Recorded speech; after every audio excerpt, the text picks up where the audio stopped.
삶의 질이 무너질 때입니다. 빨리 수술적 치료를 진행해서 재활에 신경을 쓰는 게 더 중요할 것 같습니다. 이틀만 해도 혹은 정 급하시면은 그 다음 날도 퇴원이 가능하십니다.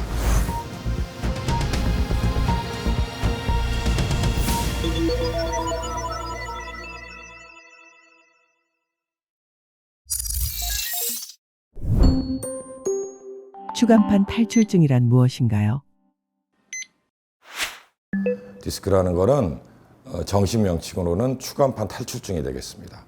과거에는 추간판 탈장이라는 얘기도 했었죠. 근데 중요한 거는 수액이라는 디스크 내부의 구조물이 그를 둘러싸고 있는 섬유륜을 뚫고 그 내용물이 밖으로 나와서 통증이나 신경을 눌러서 다리로 전달되는 전이통, 그리고 이제 더 심한 경우에는 근력의 약화나 감각의 어두움까지 만들어내는 아주 빈도가 높은 허리 질환이라고 할 수 있습니다. 추간판 탈출증의 증상은 무엇인가요? 추간판 탈출증은 이전부터 허리 요통을 가지고 있던 분들이 대부분 많이 증세 발현이 돼서 오십니다. 물론 갑작스럽게 안 아프던 분이 오시는 경우도 있습니다. 그러나 많은 경우는 이전부터 허리 쪽의 통증을 간간히 느끼셨던 분들이 디스크로 이행이 돼서 오시는 분들이 많은데요. 특징적인 증세로는 허리가 아픕니다. 그리고 다리까지 내려가는 증세가 일반적인데 다리 쪽으로 뻗치는 방사통의 형태는 환자분들의 표현에 따라서 다양합니다. 저리다라고 얘기하시는 분들도 있고 찌르는 듯하다고 할 수도 있고 터질 듯하다. 또 이제 감이 어둔하다 이렇게 얘기하시는 분들도 있어요. 그리고 어떤 신경근, 그러니까 몇 번째 마디에서 터져서 신경이 눌리느냐에 따라서 허벅지 앞으로 혹은 허벅지 옆으로 또 무릎 아래로 내려가는가, 발목을 거쳐서 내려가는가, 발바닥까지 내려가는가. 우리가 이제 그런 것들을 명확하게 하기 위해서 그러니까 흔히 얘기하는 추간판 탈출증으로 병원을 찾는 분들, 또 그게 강하게 의심되는 환자분들에 있어서는 MRI 촬영을 권해서 정확한 위치 진단을 하고 있습니다. 디스크가 터졌다는 것은 어떤 상황인가요? 디스크가 터졌다라고 얘기하는 경우는 정도가 있습니다. 팽윤이라는 게 있고요. 탈출이 있습니다. 근데 팽윤은 쉽게 얘기해서 디스크를 싸고 있는 외벽에 해당되는 섬유륜이 아직까지는 크게 손상을 받지 않아서 안에 있는 내용물들이 디스크 내부에 담겨 있거나 아니면 경계에 위치해 있는 경우죠. 그런 경우에도 위치에 따라서 신경근을 누르는 경우도 있습니다. 근데 우리가 흔히 얘기해서 수술이라든지 내시경 수식을 요한다 하는 경우에 있어서는 많은 경우가 신경을 누를 정도로 튀어나와 있는 경우가 많습니다. 그런 경우에는 증세를 조절하기에 처음에 물론 주사치료나 약물치료, 물리치료 등을 해볼 수도 있어요. 근데 그런 것들로 통증 제어가 되지 않거나 아니면 여러 번 반복되는 주사치료에도 반응이 미비하다 할 경우에는 어떤 형태로든지 밀려 나와서 신경을 누르고 있는 디스크를 제거해 줘야 되는 거죠. 추간판 탈출증의 치료는 어떻게 하나요? 추간판 탈출증에 있어서는 증세가 발현이 되면 우선적으로 진단이 제일 중요합니다. 그러나 이제 엑스레이로는 우리가 보는데 한계가 있기 때문에 많은 병원에서 또 많은 선생님들이 MRI 촬영을 권하게 되죠. 거기서 정확한 위치와 정도를 파악을 한다면 처음 치료로는 주사치료나 약물치료를 병행을 합니다. 그런데 주사치료에도 반응이 미비하거나 주사치료를 맞고 하루 이틀 정도는 증세가 좋아진 듯하다 다시 통증이 느껴지면서 오히려 악화되는 양상으로 보인다든지 또 이제 반복되는 주사치료에도 크게 호전됨을 느끼지 못하는 경우 또 하나 또 얘기를 드린다면 잠을 이룰 수 없을 정도로 극심한 통증이 있거나 어느 날 갑자기 다리에 힘이 떨어지거나 감각이 어둔해지거나 대소변의 관리가 어려워진다라고 본인이 판단이 섰을 때는 빨리 수술적인 치료를 받아야 될 시점으로 우리가 간주를 하고 있습니다. 허리 통증이 있으면 무조건 수술을 받아야 하나요? 절대 그렇지 않습니다. 허리가 아픈 원인은 70% 이상은 디스크 자체의 문제인 경우가 있습니다. 디스크 자체의 문제라 그래서 반드시 추간판 탈출증을 얘기하지 않습니다. 디스크의 퇴행성 변화, 그리고 그와 수반되는 디스크의 손상이 많은 경우에 요통을 유발합니다. 그런 경우에 있어서는 수술을 권하면 안 됩니다. 오히려 비수술적인 치료로 일정 기간 동안 충분한 치료로 일상으로 복귀하게끔 환자분을 설득을 해야겠죠.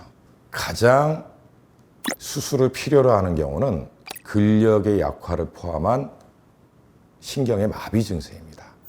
많은 분들이 마비라는 것을 영화나 소설에서처럼 휠체어를 타고 있고 뒤에서 보호자가 밀어주는 것만을 마비라고 생각을 하시는데, 척추신경에서의 마비는 그거하고는 조금 사파적으로 다릅니다. 예를 들어서 발목을 들어 올리기 어렵다든지, 무릎을 펴기가 어렵다든지, 혹은 까치발을 하기 어렵다든지, 이러한 부분적인 힘이 쓰기 어려운 것들을 우리가 통상 마비 증세라고 얘기를 합니다. 그러한 것들이 보이는 경우에는 수술적 치료를 미룰 필요가 없죠. 빨리 수술적 치료를 진행해서 오히려 재활에 신경을 쓰는 게 더 중요할 것 같습니다. 그리고 통증이 여러 가지 비수술적 치료에도 크게 호전을 보이지 않거나 반짝 그때뿐이더라 한 경우에도 일정 기간, 우리가 한 4에서 6주 정도 봅니다만은 반드시 그 기간을 준수한다기보다도 내가 일상에서 많은 불편함을 느낀다, 보존적 치료가, 비수술적 치료가 나에게 큰 도움이 되지 않는다라고 생각이 든다면 그때도 수술적 치료를 선택하실 수 있습니다. 그리고 삶의 질이 무너질 때입니다. 우리가 통증의 척도 중에 수면을 잘 이룰 수 있는가, 통증에 의해서 자다 깨다를 반복하는가는 굉장히 중요한 통증의 척도가 됩니다. 충분한 수면을 취하지 못하면 반드시 그 다음날 업무에 지장을 받을 수밖에 없고, 그러한 것들이 쌓이게 되면 일상에서도 업무에서도 당연히 방해를 받을 수밖에 없습니다. 그러한 상황이 반복이 된다면 차일피일 미룰 게 아니고 빨리 수술적 치료를 통해서 증세를 해결하는 게 더 도움이 될 것입니다. 추간판 탈출증은 어떤 수술을 받나요? 내시경 수식에 대해서 조금 더 자세히 말씀을 드리면, 단일공 내시경을 활용하는 경우에 추간판 탈출증을 해결하는 빈도가 가장 높습니다. 추체관 창문이라는 곳이 있어요. 뒤에서 봤을 때 척추관을 형성하는데 뼈와 뼈 사이에 만들어지는 공간이 있습니다. 그 공간에 지름이 충분하다면 단일공 척추 내시경을 활용하는 의사들에 있어서는 6mm 정도의 피부 절개만 필요로 해서도 디스크를 제거할 수 있습니다. 그러나 협착증이 동반된 디스크이거나 그 앞서 말씀드린 뼈와 뼈 사이에 추체관 창문의 크기가 작은 경우에는 어쩔 수 없이 뼈나 인대에 제거를 해야 우리가 디스크까지 접근을 할 수 있습니다. 그런 경우에는 통상 1cm 전후의 내시경을 활용하게 되는데요. 그 경우에 있어서는 충분히 뼈도 절제를 하고 인대도 충분히 걷어내고 안전하게 환경을 만든 다음에 신경을 치우고 신경을 압박하고 있는 디스크들을 제거하고 있습니다. 단일공 내시경 수술이란 무엇인가요? 내시경은 많은 환자분들이 소화기 내시경, 위나 대장, 그리고 정형외과적인 수술을 받아보신 분들은 관절경이라는 얘기는 익숙하실 거예요. 그런데 척추 수술에서 내시경이 쓰인 경우는 비교적 최근의 일입니다. 그래서 우리나라 같은 경우는 2010년, 20년을 지나면서 많이들 이제 보편화된 수술이 되겠어요. 내시경 하나에 렌즈, 그러니까 이제 볼 수 있는 장비와 작업을 할 수 있는 통로가 한 기계에 장착이 되어 있다는 얘기죠. 그래서 구멍 하나로도 사물을 보면서 장비를 사용해서 충분히 수술이 가능하게끔 만들어 놓은 게 척추 전용 내시경이 되겠습니다. 그래서 척추 전용 내시경을 사용하고 단일공, 피부 절개 한 부분만을 이용해서 수술을 하는 것을 우리가 단일공 하에서 진행되는 척추 내시경 수술이라고 얘기를 하고 있습니다. 단일공 내시경 수술의 장점은 무엇인가요? 가장 큰 장점은 몇 가지 있습니다. 피부 절개뿐만 아니고 근육 손상이 최소화됩니다. 그래서 환자분들이 수술을 하고 나서 통증이라든지 그리고 재활에 있어서 어떤 수술보다도 가장 장점을 가지고 있습니다. 재활이 빠르고 수술 후에 근육으로부터 유발되는 통증이 적다라는 거죠. 그리고 전문가들 입장에서는 우리가 척추 내시경이든 관절경이든 사용을 할 때 반드시 식염수를 사용해서 수술을 하게 됩니다. 식염수를 사용하는 이유는 여러 가지 구조물들, 근육이라든지 인대들이 렌즈를 막게 되기 때문에 적절한 양의 수압으로 물을 쏴주면서 구조물들을 명확하게 보고 수술을 하기 때문이죠. 근데 그 물의 관리라고 우리가 얘기를 하는데 환자분 몸에 물이 남아서 생길 수 있는 여러 가지 문제점들이 어떠한 다른 수술 수식보다 안전하고 물과 관련된 합병증들이 적다라는 또 하나의 의사의 입장에서의 장점이 있겠습니다.